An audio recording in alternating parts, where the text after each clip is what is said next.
Hindi olympiad की तैयारी कर रहे हैं लेकिन ये पता ही नहीं है कि ओलंपियाड में क्वेश्चंस कैसे पूछे जाते हैं, खासकर हिंदी व्याकरण के टॉपिक्स में।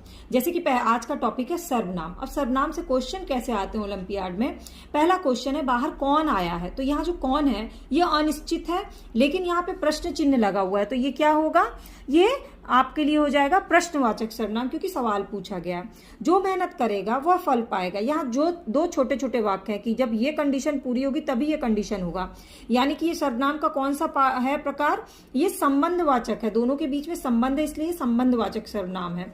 हमें अपना काम स्वयं करना चाहिए। यहाँ पे स्वयं जो है ये अपने बारे में बात कर रहा है, यानी कि जब हम अपने बारे में बात करते हैं तो वो कौन सा सर्वनाम हो जाता है, निजवाचक सर्वनाम हो जाता है। तो इसका आंसर क्या है, निजवाचक सर्वनाम। दाल में कुछ काला है, यहाँ जो काला शब्द है ये कौन सा सर्वनाम है, तो काला, ये जो कुछ काला जो बताया गया है ना, तो आपको पता नहीं कि दाल में क्या काला है, यानी कि ये अनिश्चय बात है, तो ये कौन सा सर्वनाम हो गया, अनिश्चयवाचक सर्वनाम हो गया।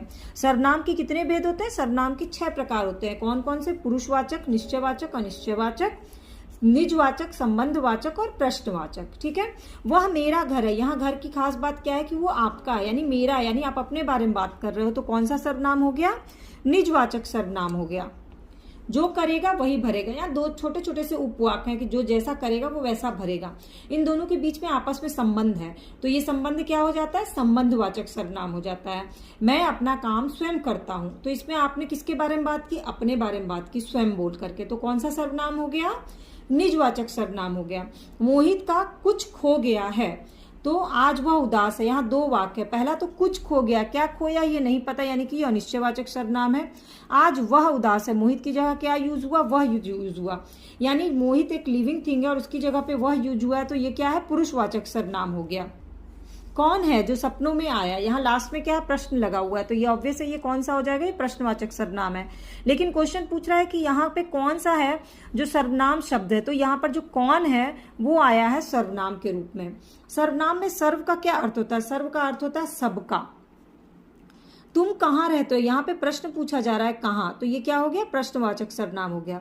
अब ये 12 क्वेश्चन देख करके आपको मोटा मोटी आइडिया तो लग गया होगा कि सर्वनाम के भेद से किस तरह के क्वेश्चन पूछे जाते हैं।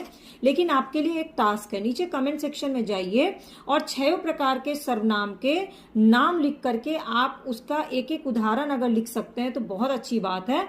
एक एक उदाहरण के साथ अपना भी नाम लिखिएगा नीचे, और कहाँ से देख रहे हैं ये वीडियो ये भी लिखिएगा।